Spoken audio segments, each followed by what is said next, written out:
የምንካፈልበት ርዕስ ሁልጊዜ ፊቱን ፈልጉ የሚል ነው። ይሄ ጥቅስ የተለመደ ነው በመጽሐፍ ቅዱሳችን ውስጥ አለ እና የቱ ጋር እንዳለ አነበውና ከዛ በኋላ አብረን የእግዚአብሔርን ሐሳብ ለመካፈል እንሞክራለን።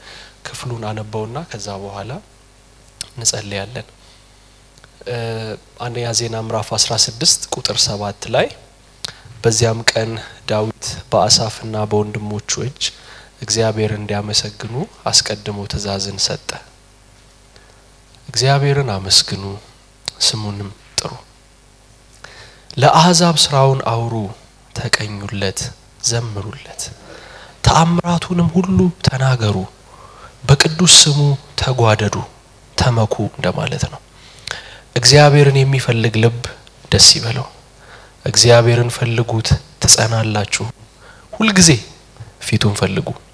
ባሪያዎቹ የእስራኤል ዘር ለእርሱም የተመረጣችሁ የያዕቆብ ልጆች ሆይ የሰራትን ድንቅ አስቡ፣ ተአምራቱንም የአፉንም ፍርድ።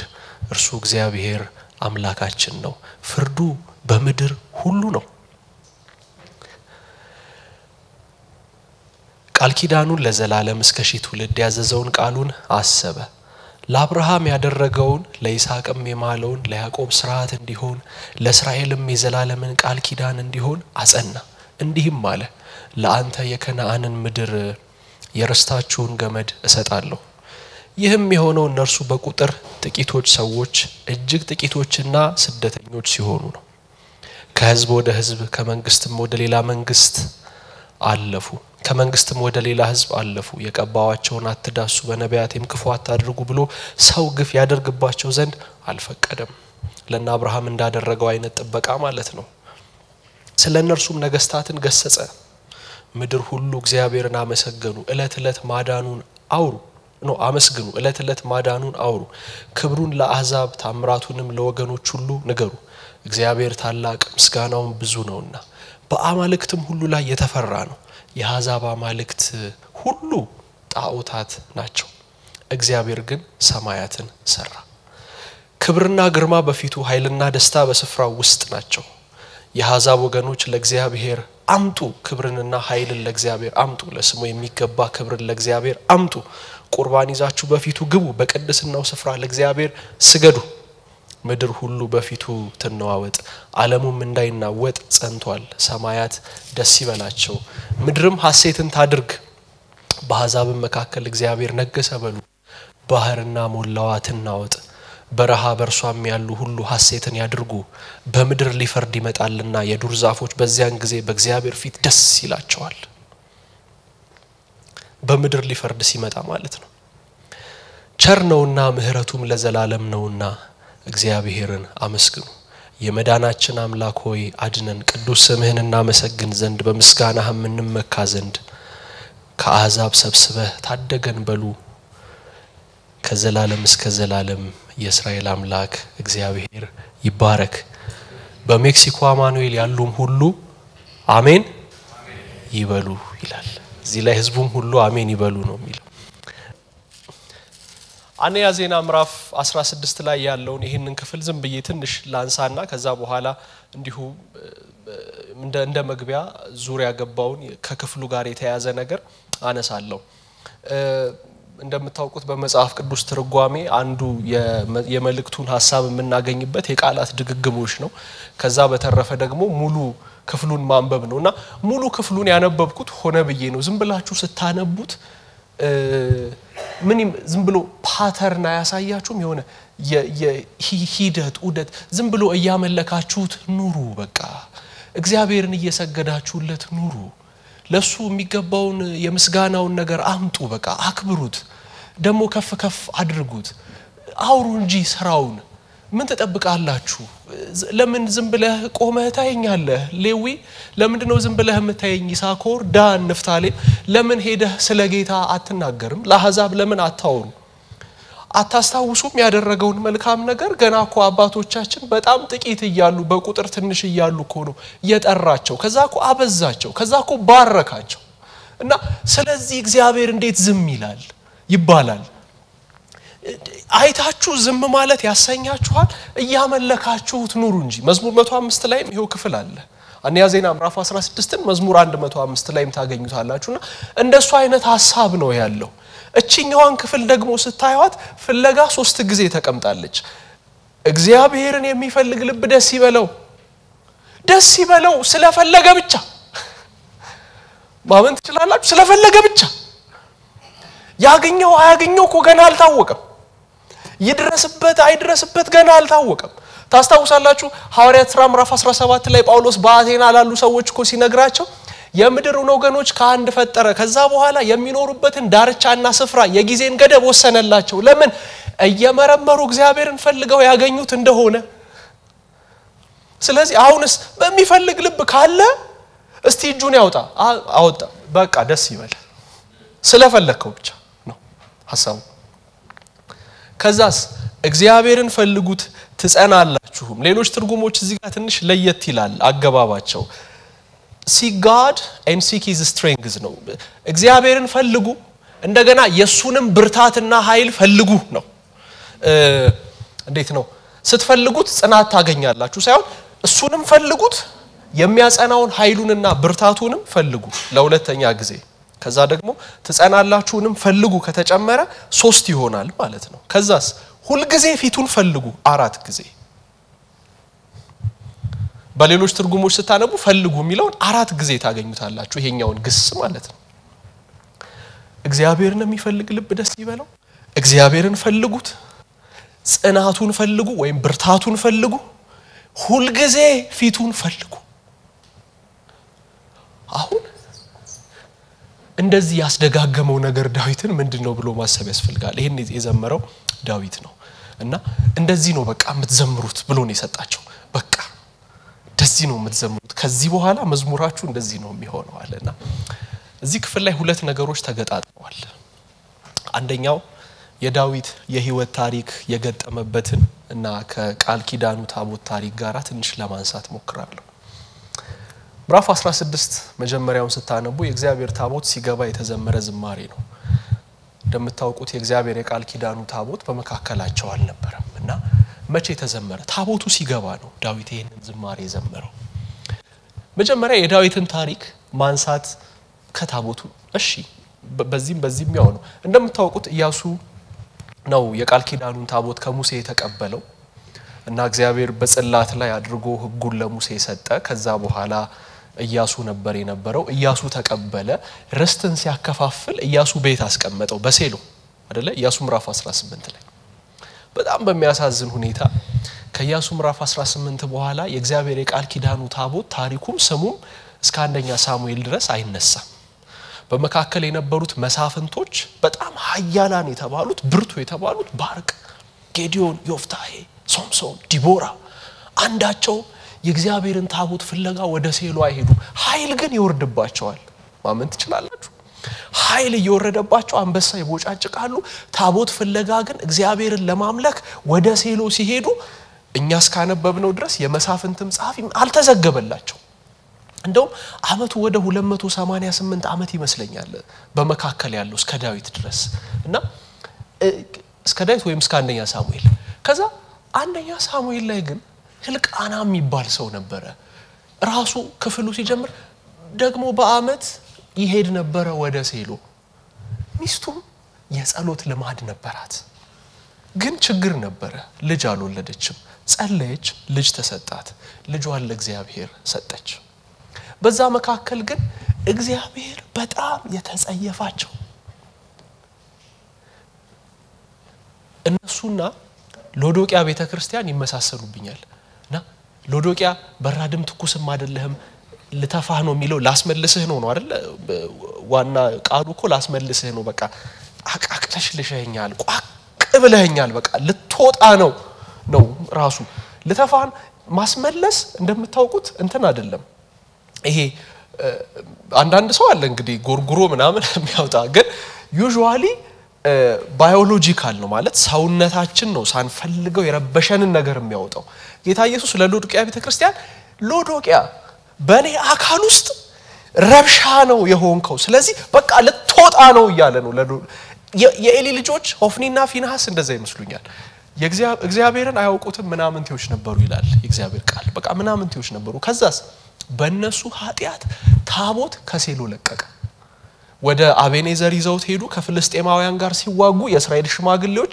ፍልስጤማውያን ሲመቷቸው አይ ግድ የለም ታቦቱን ብንወስድ ምናልባት ሻል ይለን ይሆናል ብለው ሲወስዱ እግዚአብሔር በጣም ተጸይፏቸው ነበር ታቦቱ ተማረከ ከዛ ወስደው በዳጎን ፊት በአዛጦን አስቀመጡት ያው እንደምታውቁት ታሪኩ ረጅም ነው የኤሊ ልጆች ሞቱና ዳጎኑን እዛ አዛጦን ጋር አስቀመጡት ከዛ እንትን ታቦቱን በዳጎን ፊት አቆሙት ዳጎንን ሰበረው ከዛ በኋላ አረህን ነገር አንችልም አሉ መለሱ ከዛ በኋላ መጣ ጌት ከዛ በኋላ አስቀሎና ከዛ በኋላ በቤትሳሚ ሰዎች በርሻ መካከል ከ5000 ሰው 70 ሰው ሞተ ታቦቱን መመልከት በሌለባቸው መንገድ ተመልክተው ከዛ በኋላ ነው አረኛ ይቅርብን ምናምን ሲሉ የቴደ ቂሪያት ያሪም የሚባል ቦታ ላይ በአሚናዳብ ቤት በቃ እዛ ይቀመጥ ተባለና አሚናዳብ ቤት ተቀመጠ ለ20 አመት ትይዩ መስመሮች ወይም ፓራለል ላይንስ የሚባሉ ታውቃላችሁ ታቦት በአሚናዳብ ቤት ተቀምጦ ሳኦል የሚባል ንጉስ ደግሞ በእስራኤል መካከል ይነግስ ነበር በጣም በሚያሳዝን ሁኔታ ሳኦልም በዘመኑ ሁሉ አንድም ቀን የእግዚአብሔርን ታቦት አልፈለገም ዳዊትም ሲጠይቃቸው ያላቸው ይሄንን ነው ሽማግሌዎቹንና አለቆቹን ሰበሰበና አንደኛ ዜና ምዕራፍ 13 ላይ በሳኦል ዘመን አልፈለግነውምና ያምላካችንን የእግዚአብሔርን ታቦት ወደኛ እንመልስ መልካም መስሎ ቢታያችሁ እኔ አንዳንዴ መልካም መስሎ ቢታያችሁ ራሱ ለምን አላቸው አንፈልግም ሊሉት ይችሉ ይሆን አይጠፋም እኮ አይ ምን ያደርግልናል እዛው አሚናዳብ ጋር አይሆንም እንዴ አሁን ያለ ታቦቱ ተመችቶናል የሚል ሰው እኮ አይጠፋ አንተ አለ አይደል እንዴው ፍልስጤምን ያሸነፍክ እየገላገልከን ነው ምን ዝም ብሎ ምን ያደርጋል ትርጉም የለውም ምናን የሚል ሰው እኮ ይኖራል ግን መልካም መስሎ ቢታያችሁ እናምጣው ሳኦል አልፈለገም በዘመኑ ሁሉ የእግዚአብሔርን ታቦት ና በእንደዚህ አይነት ሁኔታ ውስጥ ያለ ነው ዳዊት በኬብሮን ላይ የነገሰው በዘመኑ ሁሉ ሳኦል አሳደደው የዳዊትን ታሪክ ብዙዎቻችሁ ታውቃላችሁ እሱን አልደግምም እና ሳኦል አሳደደው ግን የሚገርማችሁ ዳዊት ንግስና በጀመረ በ7ኛው አመት ነው የእግዚአብሔርን ታቦት ለመመለስ ያሰበው የመጀመሪያው 7 አመት ትንሽ ቀላል አልነበረም ብዙ የተወሳሰቡ ነገሮች ነበሩት የዳዊት ንግስና ሳኦል ከሞተ በኋላ እንደምታውቁት የዮአብና የአበኔር ሰዎች ልጆቻችን ፊት ለፊታችን ይሄው በቃ ይምጡና ይቆራቆሱ አሉ ከዛ በኋላ መዋጋት ጀመሩ የዮአብ ሰዎች ወይም የዳዊት ሰዎች የአበኔርን ሰዎች መቷቸው አበኔር ሸሸ አበኔር ሲሸሽ ዮአብ ወንድሞቹ አሚሳ አሳሄል እና ዮአብ ነበሩ የጽሩያ ልጆች የሚባሉት አሳሄል አበኔርን ተከተለው አሳሄል was a junior soldier አበኔር ደግሞ በጣም ሲኒየር ወታደር ነው በጣም ኤክስፒሪየንስድ ግላዲያተር ስለዚህ አራታው ይቅርብህ እኔ በኋላ አገለሃለሁ እኔ አንተን ከገደልኩ ዮአብን ወንድምህን እንዴት አርጌ ቀናብያ ያለው አለ በፍጹም አላሳደደው አበኔር አሳሄልን ገደለው በዚህ ምክንያት ዮአብ ቂም ያዘ አበኔር በአበኔርና በዮአብ መካከል ወይም በዳዊት ቤትና በሳኦል ቤት መካከል ጦርነቱ የበረታ ሄደ ይላል ከዛ የሳኦል ቤት እየደከመ የዳዊት ቤት ግን የበረታ ሄደ ይላል ሳኦል ኦሬዲ ሞቷል ከዛ በኋላስ አንድ ቀን አበኔር በድግልና የሳኦል ልጅ አይ ቲንክ ያቡስቴ ይመስለኛል ያቡስቴ ነበር የነበረውና በድግ ብሎ ከሳኦል ቁባቶች ከአንዷ ጋራ አበኔር ሲተኛ የሳኦል ልጅ ያየዋል ዴ ምን ልትሆን ነው ከአባቴ ቁባት ጋር የምትተኛው አለው እንዴ እኔ በእውነት አንድ ውሻ እንትን ነኝ ወይ ውሻ ነኝ ወይ ባንተ መካከል ቁም ነገር ነው ወይ ይሄን ሁሉ ዘመን እኔ አንተን ጠብቄ ምን ችግር አለው ከአባቴ ቁባት ጋር ብተኛ አለው አበኔር እና ይሄን ሁሉ ዘመን ለዳዊት አሳልፈ ያልሰጠውም አሁን እቺን ተናገርክ በቃ ነገ አሳልፈ ይሰጣለው አለውና አሳልፎ ሊሰጠው ዳዊት ጋር ሄደ እንዳለ መታደል ሆኖ ዮአብ በኋላ አበኔር መምጣቱን ሲሰማ መጣ ሴራ ሸረበ አበኔርን መልሶ አስጠራው አበኔርን ገደለው በዛ ምክንያት ዳዊትም ቶሎ ንግስናው አልተፋጠነም ግን ይሄንን የሰሙ ሰዎች ሄዱና ኢያቡስቴን ገደሉት በእንደዚህ አይነት መስቀልቅል ውስጥ ዳዊት በኬብሮን ቆየ ሁለተኛ ሳሙኤል አይ ቲንክ ሁለተኛ ሳሙኤል ከምዕራፍ 1 እስከ ምዕራፍ 5 ድረስ ያለው ነው የተናገርኩት አሁን እና ዳዊት በኬብሮን ቆየ እና ጠይቆ ነበር እግዚአብሔርንም ከይሁዳ ከተሞች ወደ አንዱ ልውጣ ፈቃደኛ ነህ ሞቷል እኮ ሳኦል ግን ፈቃደኛ ነህ ልውጣ በቃ ሂዱጣ አለ ወዴትኛው ከተማ ወደ ኬብሮን ውጣ ኬብሮን ሄደና በኬብሮን ነገሰ ከዛ በኋላ ሁለተኛ ሳሙኤል ምዕራፍ 5ን ስታነቡ የአንደኛ ዜና ያው ተመሳሳይ ነው ትይዩ ታሪክ ነው ያለው ሁለተኛ ሳሙኤል ምዕራፍ 5ን ስታነቡ የእስራኤል ሽማግሌዎች መጡና በቃ ንገስ አሉት ንገስና ቀቡት ዳዊትን ሲቀቡት እንደውም ፍልስጤማውያን መተው ሲያሳድዱት ዳዊት ወደ ዋሻ ሄደ ይላል እና አንዱ የሚያሳየው ነገር ምንድነው ገና መንግስቱ ራሱ የጸና አይደለም በቃ ዋሻ ውስጥ ገና ከዋሻ ስነ ልቦና ራሱ ዳዊት ገና በደንብ አልወጣም እና በእንደዚህ አይነት ሁኔታ ነው ምዕራፍ 6 ላይ ሁለተኛ ሳሙኤል ምዕራፍ 6 ላይ ታቦቱን ካልመለስናል እኔ ያው ለምሳሌ ሰርግ ብትጠሩኝ ወይም ተመረቃችሁ ብትጠሩኝ ወይም የሆነ ነገር ብትጠሩኝና ምግብ ቢደረደር ቢፌው ላይ ቢደረደር መጀመሪያ አይኔ የሚፈልገው ነው አውቀዋለሁ አይኔ የሚፈልገው የሆነ ቀይ ስጋ ነገር ያለው ላዩ ላይ ቅቤ ያለው የተፈጨ የሚመስል ስሙ ምን ይባላል ክትፎ ከዛ እንትን ነው እንደዚህ ሰላጣ ምንቸት ሽሮ እለፈው እና እዛጋ አይነት ነገር ነው የቱ ጋር አንደርስም እንዴ አንዳንዴ ረጅም ይሆናል እስከ ክትፎ ድረስ ካልሆነ እንዴት ይሆናል ያው በዚህ በኑሮ ውድነት እና ዳዊት ያደረገው ነገር እንደሱ አይነት ይመስለኛል ገና እኮ በጣም ብዙ የሚያደላድለው እኮ ነገር አለው አዲስ ንጉስ እኮ ነው ጦሩን ማደራጀት አለበት ኢኮኖሚውን ማስተካከል አለበት ብዙ ነገር ማለት ንጉስ መስራት ያለበት የአስተዳደራዊ ልትሉት ይችላል ብዙ ነገር አለ ከዛ በኋላ ብድጋለና የምፈልገው ነገር አለኝ ምንድነው የምትፈልገው ታቦቱን ሁለተኛ ሳሙኤል ምዕራፍ 6 ታቦቱን የእግዚአብሔርን ክብር ያለበትን እግዚአብሔር የሚያርፍበትን እሱን አምጡልኝ አራታው ግድ የለህም በመቅደስ እንትን በቤተ መንግስትን እንኳን ጥሩ አርገህ አንጽ ጠባቂዎችን አስተካክል አይ ግድ የለም አምጡልኝ ማደሪያው ያለበትን እግዚአብሔር የሚያርፍበት እሱን ነው የምፈልገው ዳዊት ፊቱን ፈልጉ ቢል ታዲያ አያምርበትም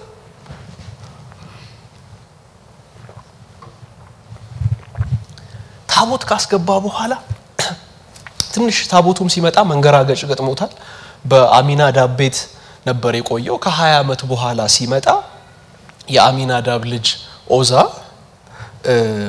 በማይገባ ሁኔታ ታቦቱን ደገፈና ተቀሰፈ እኔ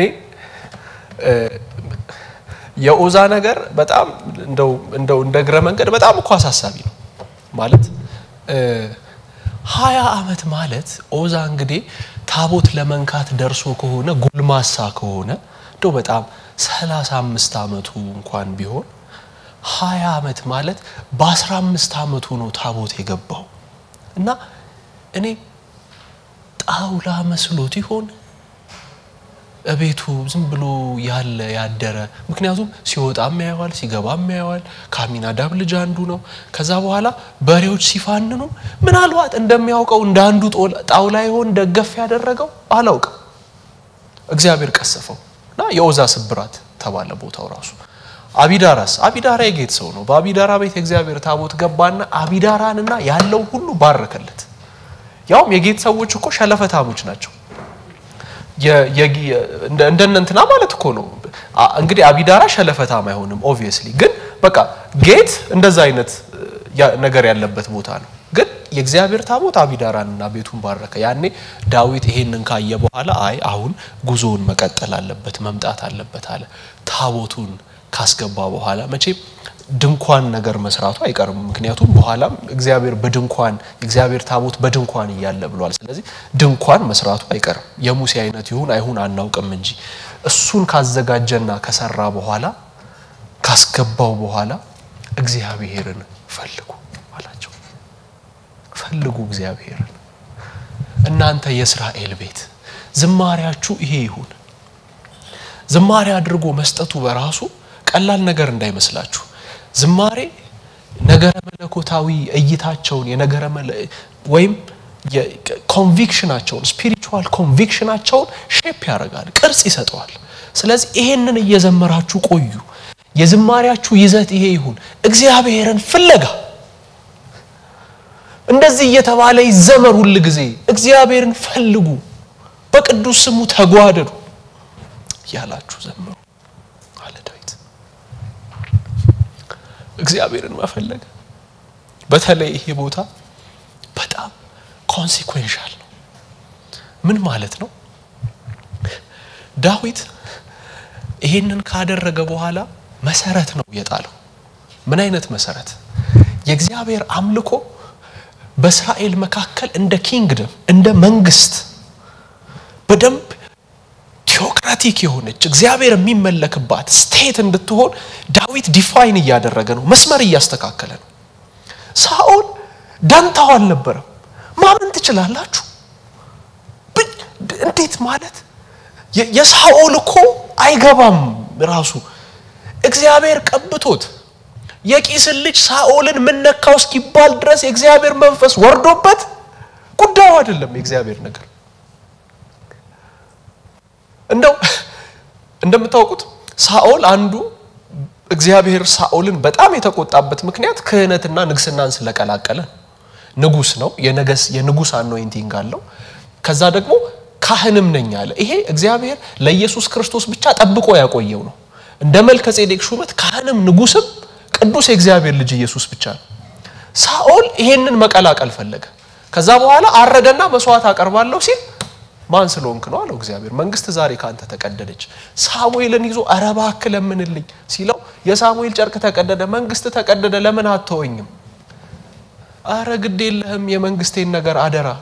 በፍጹም በእውነት እግዚአብሔር እርሱን ለመስማት በመቅረብ ደስ እንደሚለው በሚቃጠል መስዋዕትና ባወራ በግ ስብ ደስ ይለዋል ወይ? አንተ የምታቃጥለው መስዋዕትና የምታሳርገው ያወራ በግ ስብ መሰለህ የእግዚአብሔር ደስታ? እሱን ለመስማት ስትቀርብ እኮ ነው እግዚአብሔር ደስ የሚለው። የእግዚአብሔርን ቃልና ትእዛዛቱ ንቀሃልና በእስራኤል ላይ ንጉስ እንዳትሆን እግዚአብሔር ፈጽሞ ናቀህ አለ። ምን እያለው ነው? አትፈልገውም እግዚአብሔር ስለማትፈልገው አይፈልግህም። የኤሊ ልጆች ኦፍኒና ፊናስ አይፈልጉትም፣ እሱም አልፈለጋቸው። ዳዊት ይሄንን ነው መስመር እየቀየረ ያለው። ከዚህ በኋላ እኛ እንደዚህ ልንቀጥል አንችልም። እግዚአብሔርን የምንፈልግ ህዝብ ነን። መመስረት አለበት አምልኮ።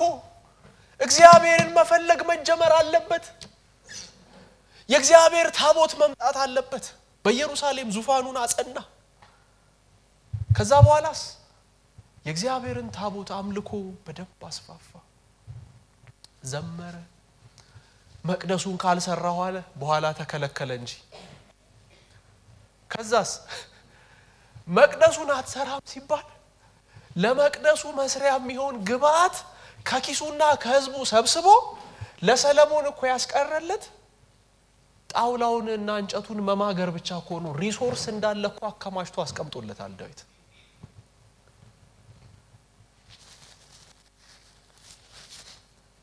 ዳዊት እግዚአብሔርን ለመፈለግና እግዚአብሔርን ለማምለክ አንዳንዴ የእንትና ላያችሁ የሆኑ አንድ በጣም ጓደኛ አለኝ እንስሳት ምናምን ማአት ነገር የሚወድ አሜ ያውቀዋልና እስቲ ይሄንን ኦክቶፐስ ይላል እስቲ ይሄንን ይው እና ሲዘጋበት ምናምን እንትን ከፍቶ ምናምን ይወጣል እየተሙለጨለጨ ምናምን እና ዳዊት እንደዛ ይመስላል። ስታን ሄጄ ታቦት አመጣለሁ ይላል። አትሰራም ሲባል ሪሶርሱን አዘጋጃለሁ ይላል። በቃ ልቡ ያለው ጌታ ጋር እግዚአብሔርን ነው የሚፈልገው እና እሱ ነው እየፈለገ ያለው። እና እንዴት ነው ኮንሲኩዌንሻል ነው ምለው ማለት ውጤቱ በቃ ዘላቂ ነው። ይሄንን በማድረግና ባለማድረግ መካከል በዳዊትና በኢዮርብዓም ተመሰሉ። ከዛ በኋላ ያሉ ነገስታቶች ዳዊት እግዚአብሔርን በመፈለግ ኢዮርብዓም ችግር የለውም እግዚአብሔርን ባንፈልገውም ይሁን በዚሁ በቤቴል በተራሮቹ ላይ ማጠኛና ማቃጠያ መስዋዕት ማቅረቢያ ሰዋላችኋለሁ ወደ ኢየሩሳሌም መሄድ አስፈልጋችሁ ማለና 10 የእስራኤልን ነገድ አሳምጾ በቤቴል በሰሜን አስቀረ። ከዛ እግዚአብሔርን አምልኮ በቃ አበላሽ። ከዛ በኋላስ በይሁዳ በተለይ የሕዝቅኤልን መጽሐፍ ስታጠኑ በጣም የሚያስገርመው ነገር አታይሞ የሰው ልጅ ይሏል ያስቆጡኝ ዘንድ የሚያደርጉትን ነገር አትመለከትም? ምንድነው ያደንዲ ንደልና ግባስቲና ላሳይ ወደ ቅድስት ይሄው ታቦቱ አለ አይደል እንዴ? ታቦቱ ተቀምጧል እንጂ ኮኔን አይፈልጉኝም። የራሳቸውን ምስሎች አስቀምጠው እኮ ለነሱ ነው የሚሰግዱት። ሕዝቅኤል ምዕራፍ 8 ምዕራፍ 9 እናሳ አትመለከትም? የቅናት ጣዖት በመካከላቸው ቆሞ አትመለከትም? በመቅደስ ዙሪያ ሆነው እነሱ ግን የሚያለቅሱት ለጣዖቶቻቸው እንደሆነ አትመለከትም ፊታቸውን ለፀሐይ ሰተው ጀርባቸውን ወደ መቅደስ አድርገው ለኔ ጀርባቸውን ሰተው የሚያደርጉትን ያስቆጡኝ ዘንድ የሚያደርጉትን አትመለከትም እናስ ምን ታረጋለህ በቃ እንደዛ ከሆነ እኔን ስለማይፈልጉኝ ታቦቱንስ ወስደህ ፍልስጤም ይምጣና ይወሰደው አይ ታቦቱን እንደ እንጨት ነው የቆጠሩት እንጨት አረጋዋለሁ አልተጻፈም ግን ነው ምን ማለት ነው አየሁ ይላል የእግዚአብሔር ክብር በበላዩ ከነበረበት ከኪሩብ ላይ ብድግ ብሎ ወደ ቤቱ መድረክ ሄደ ይላል ከዛ በኋላስ ከፍ ከፍ ይያለ በኪሩብ ላይ ሆኖ ለቀቀ ምን ማለት ነው በቃ እንጨት ብቻ ተቶላቸው ሄደ ታቦት አለ አሉ ግን ክብር ግን የለም ስናመልከው ስንፈልገው ስንገዛለት እግዚአብሔር ደስ ይለዋል ካልሆነስ ኮንሲኩዌንሻል ማለት እንት ይሄ ውጤት አልባ አይደለም ተማሪ ያለን ዝም ብሎ አንዳንድ ለእንትን የምንፈተነው አንዳንድ ኮርስ ለምሳሌ አሁን ለምን እንደተማርኩት የማይገቡኝ አንዳንድ ኮርሶች አሉ ምን ያደርግ ነበር ምናምን እል ነበር ያው ይሄ ትርጉም የለውም ምናምን ምንላቸው ነገሮች አሉ ለምሳሌ አሁን እኔ አሁን እርግጠኛ አና ስዕል እኔ የቆመ እንጨትን በስነ ስርዓት መሳል አልችልም ስለዚህ አሁን ስዕል ፔሪድ ለኔ ምንም ብዙ ትርጉም ያለው ነገር አይደለም ለአንዳንዱ ደግሞ በጣም ትርጉም ያለው ነው ህይወቱ ነው ኑሮ አንዳንዱ ትርጉም የለውም አንዳንዱ በቃ እንደው ጊዜ ከሚተርፍ በህይወታችን ፔሪፌሪ ላይ ማለት ነው ዳሩ ላይ ጫፉ ላይ ዝም ብሎ ግን ጊዜ ከማጥፋት ካርታ ብትጫወት አይሻልም አይነት እግዚአብሔርን መፈለግ ግን እንደዛ አይደለም በጣም ኮር ላይ ያለ ነገር ነው አሁን የሚጸልይ ሰው ጌታን የሚፈልግ ሰው ጌታ የሚል ሰው በቃ የሆነ ከኖርማሉ ወጣ ያለ የተለየ ሌላው ብዙ ምንም የማይመስለው ሰው በቃ እንደ ኖርማል ሊታሰብ ይችላል በዚህ ዘመን ግን እሱ አይደለም አብሶ ደግሞ ለክርስቲያን አንዳንድ ጊዜ እኔ ኑሯችንን ምናምን አስበውና እንዲሁ ከጌታ ጋር ያለንን ጌታን ለመፈለግ የምናደርገውን ጥረት ምን ያው የብዙዎቻችን ከዚህ የተለየ ነው ብዬ አላስብም እኔ የራሴንም እንደዛው ነው ማየው እና ይሄንን አየውና እንትን ይመስለኛል አደባባዩ ተከፍቷል በቅድስትና በቅድስተ ቅዱሳን መካከል ያለው መጋረጃ ተቀዷል መንገዱ ክፍት ነው እናውቃለን ግን አደባባይ ላይ ቆመን ዝም ብለን በመረቀልንና በአዲስ በህያው መንገድ እንገባለን የሆነ አብዮቱ ያሸንፋል እንትን ይውደም ትግላችን አደባባይ ላይ ቆመን እንደሱ ምን ሊመስልኛል መቼ ነው ኤክስፒሪየንስ ማድረግ የምንጀምረው ቅድስተ ቅዱሳን እኮ የምንገባው ሰማይ ስንሄድ እኮ አይደለም አሁን እኮ ነው የገባነው ዕብራውያን ምዕራፍ 4 ላይ እንግዲህ በሰማያት ያለፈ ታላቅ ሊቀ ካህናት የእግዚአብሔር ልጅ ኢየሱስ ስላለን ጸንተን ሃይማኖታችንን እንጠብቅ ይላል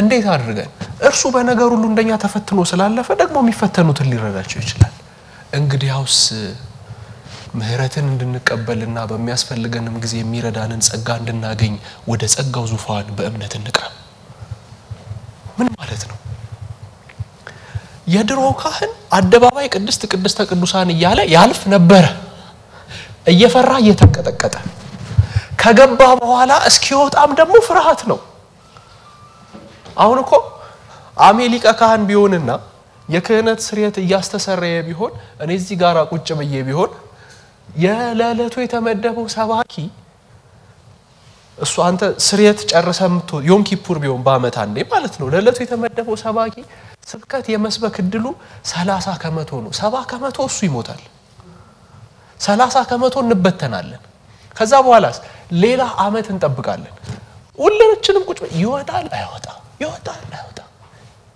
ድምጽ ሰማን ሳንቲም በወደቀች ቁጥር አለ እያልን ማለት ነው ከዛ ሲወጣ እፎይ ከዛ በኋላስ ከነጎዲያ የሆነ ነገር ያጋጠመና 362 ቀን ተጠብቃለህ ማለት ነው ለስርየት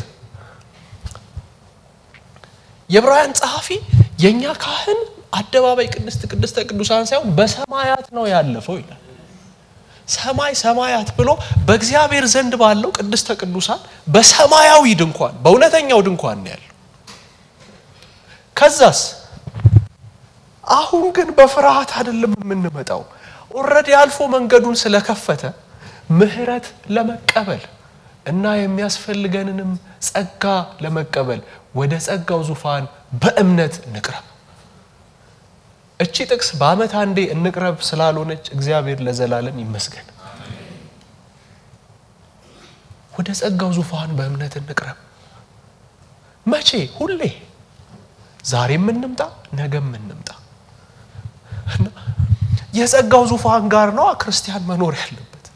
ዳዊት በብሉይ ኪዳን እንደዛ አይነት የአምልኮ ኦርደር ሪስቶር ካደረገ ያችሁ አሁን እግዚአብሔርን መፈለግ ሲባል እንትን አይደለም 2 ቀን ጾም ጸሎት ይዘን በቃ ጌታን ነው መፈልገው ምናም ብለን አገኘውት ብለን ከዛ በኋላ የቀረውን 200 ምናምን ቀን ተከታታይ ፊልም ያያየን እንድንቀመጥ አይደለም። እሱ አይደለም እግዚአብሔርን መፈለግ ፓተርን ነው። ቀደም ክፍሉን አነበብኩት ያልኩት ለዛ ሆነ በየኔ አነበብኩት ያልኳችሁ ለዛ ሁሉ ጊዜ የሚደረግ አምልኮ ነው። የህይወት ዘይቤ ነው። ሪቻርድ ፎስተር የሚባል ጸሐፊ ሴሌብሬሽን ኦፍ ዲሲፕሊን የሚለው መጽሐፉ ላይ ይሄን በጣም በጥልቀት ያነሳል። ምናልባት ጊዜ ካገኛችሁ አንብቡት። በጣም ኢንትረስቲንግ መጽሐፍ። ራሱ ኃጢያትን ማሸነፍ ወደ እግዚአብሔር መቅረብ የአንድ ጊዜ ክስተት ይመስለናል ይላልና እንደሱ እኮ አይደለም። መጽሐፍ ቅዱስ እኔ ፕሮግሬሲቭ ቴንስስ ነው የሚያስቀምጠው። ሂደታዊ ነው እና እየፈለግነው ነው የምንኖረውና እየፈለግነው ነው የምንሞተው። እዛም ይያለን እየፈለግነው ነው የምንኖረው ፊቱን ለማየት ብርሃኑን ለማየት። ጌታ ይባረክ። ሐዋርያው ቅዱስ ጳውሎስ ምናልባት ምድር ልትሰጠው የምትችለው ሁሉ ሰጣው ጨርሳለች። ጌታን ከማግኘቱ በፊት ዕውቀት ሰጣዋለች፣ ዝና ሰጣዋለች፣ ክብር ሰጣዋለች፣ ሁሉን አግኝቷል። ጌታንም ካገኘ በኋላ ብዙ ነገር አድርጓል ለእግዚአብሔር መንግስት። ፊልጵስዩስ ምዕራፍ 3 ላይ ግን ምንድነው የምታስበው ጳውሎስ? አር ዩ ኮንቴንት? በቃ ተደላድለሃል ስትሉት አይ እኔ ምን ያስኩ ይላል። አያችሁ በቃ ፍለጋ ላይ ነው ያለው ሐዋርያው ቅዱስ ጳውሎስ።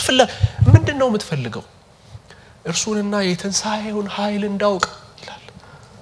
እንዴ እናስ በመከራውም እንድካፈል እስከዛሬ ያየኸው ሳበሳ አይ ደሞ እሱን በደንብ ለማወቅ የሱን መከራ ደግሞ መካፈል አለብኝና ፈልጎት በጸሎት ፈልጎት በቃል ፈልጎት በዝማሬ ፈልጎት ምናምን አልበቃ ሲለው ደግሞ በመከራ ይፈልገዋል ማለት ነው። እስቲ በመከራ በኩል ደግሞ ላገኘህ ልካፈልህ የት ነው ያለኸው ይላል። ቆላሲስ ላይ ይህም ጸጋ ከዘላለም ዘመናት በፊት ለትውልዶች ተሰጠን ሐዋርያው ጳውሎስ የዚህ ወንጌል አገልጋይ ሆንኩ ብሎ የሚያነሳው እሱ ነው። ምን በክርስቶስ መከራ የጎደለውን በስጋዬ ይፈጽማለሁ። በክርስቶስ መከራ የጎደለውን በስጋዬ ይፈጽማለሁ።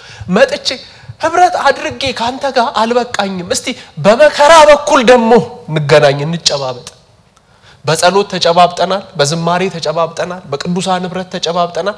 እስቲ በመከራ ደግሞ ያዛርገህ ጨብጠኝ ደግሞ እስቲ መስቀሌ ላይ ደግሞ መጥቼ ልተባበር ይላል ጳውሎስ። በክርስቶስ መከራ የጎደለውን በስጋ ይፈጽማሉ። ቆላሲስ ምዕራፍ 3 ምዕራፍ 1 ይቀርታ ፊልጵስዩስ ምዕራፍ 3 እርሱንና የትንሣኤውን ኃይል እንዳውቅ በመከራውም እንድካፈል ወደ ሙታን ትንሣኤ ልደርስ ቢሆንልኝ በሞቱ እንድመስለው መኛለሁ። አያችሁ እንደሱ መስቀል ላይ ተቸንክሬ ሞቼ ባገኘሁት ምን አይነት ዲዛይር ነው። በቃ አይኮ ነው ክርስትና ደሳይል የፈለጉ መኖር የናፈቁ መኖር። ጌታ ይባረክ። ይሄን እንድናደርግ ነው የተጠራ ነው ወገኖች። ዮሐንስ በዘመኑ ፍጻሜ አንደኛ ዮሐንስ ምዕራፍ 3 ቁጥር 10 ላይ ህብረታችን ከአባት ጋር ይላቸዋል ከልጁ ከኢየሱስ ክርስቶስ ጋር ህብረት ለማድረግ ፎር ፌሎሺፕ ነው የዳን ነው። የዳን ነው በጸጋ ነው። አዎ በጸጋ ነው። ጸጋውን predestined ሆነን ያገኘነው predestined ሆነ ግን predestination based on a foreseen merit ነው ወይስ ደግሞ based on his sovereign grace ነው gymnastic ማለት foreseen merit sovereign grace ከዛ በኋላ foreseen merit sovereign grace so fellowship ከሌለ ግን ትርጉም የለም ከእግዚአብሔር ጋር በዚህኛውም በለው ጸልይና ግን ህብረት አድርግ ከመንፈስ ቅዱስ ጋር ድምጹን ስማ ዲፔንደንት ሁን በእያንዳንዱ የህይወት እንቅስቃሴያችን ከጌታ ጋር ያለን ፌሎሺፕ ይጨምር የዳን ነው ለዚህ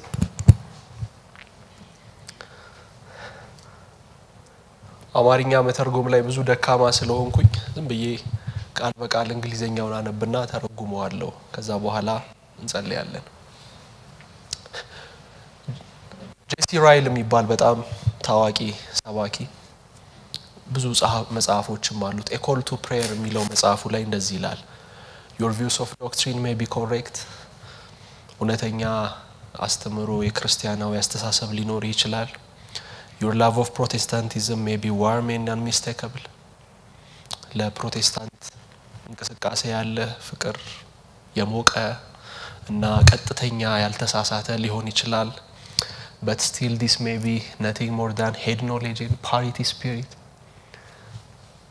ከዝም ብሎ ዕውቀትና ከኩሩ ከታበየ መንፈስ ውጪ ምንም ላይሆን ይችላል ይሄ ዝም ብሎ ብቻው ከሆነ የብቻውን ከሆነ We want to know whether you are actually acquainted with the throne of grace ከጸጋው ዙፋን ጋራ እውነተኛ መስተጋብር ይኖርህ አይኖርህ ግን ማወቅ እንፈልጋለን ይላል And whether you can speak to God as well as speak about God ስለ እግዚአብሔር እንደምታወራው እግዚአብሔርን ታዋራዋለህ ወይ ከጸጋው ዙፋን ጋራ acquainted ነህ ወይ መስተጋብር አለህ ወይ ሚለውን እሱን ማወቅ እንፈልጋለን ዋናው ጉዳይ እሱ ነው ይላል ጄሲ ራይል ቅዱሳን የተጠራ ነው ለዚህ ነው ከክርስቶስ ጋር ህብረት እንድናደርግና ዳር ቆመን ግን መዘመሩ ብቻ አይደለም ትርጉሙ ፌሎሺፕ ህብረት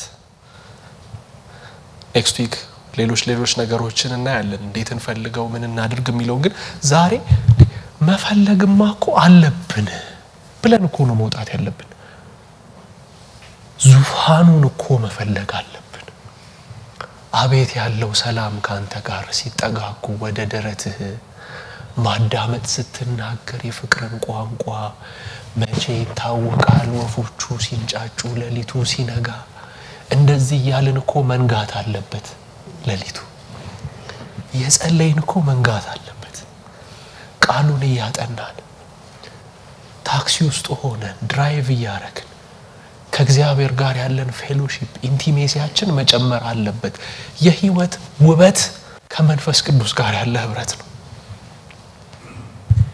ከጌታ ጋር ያለ ህብረት ነው እሱን ስንፈልገው ነው ራሱ የሚያምርብን ግርማችን ሞገሳችን እኮ ውበታችን እሱ ነው በፈለግነው ቁጥር የበለጠ እንራበዋለን ካልሆነ ማያውቁት ሀገር አይናፍቅም አይነት ነገር ነው የሚሆንብን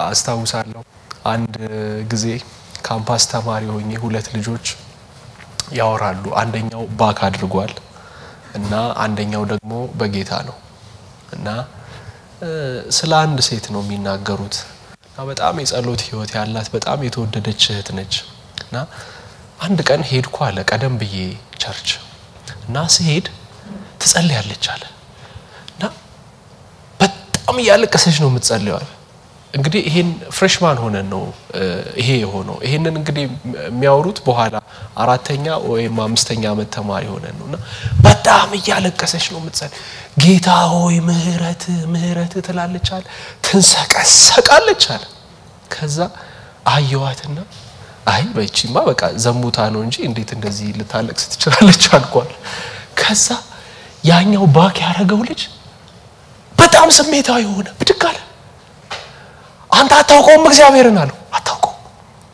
እኔ ይሄው ጠጣለሁ አጨሳለሁ ቅማለሁ ማላረገው ነገር የለኝም እንደሷ ማልቀስ ብችል ግን ደስ ባለኝ ነበር በቀረብከው ቁጥር እኮ ነው እግዚአብሔር የሚያስለቅሳል በቀረብከው ቁጥር እኮ ነው ምህረትህን የምትለው ማረኝ እኔ እኮ ማረኝ ማለት አቅቶኛ አይደል እንደ ይሁን እዚህ ያለው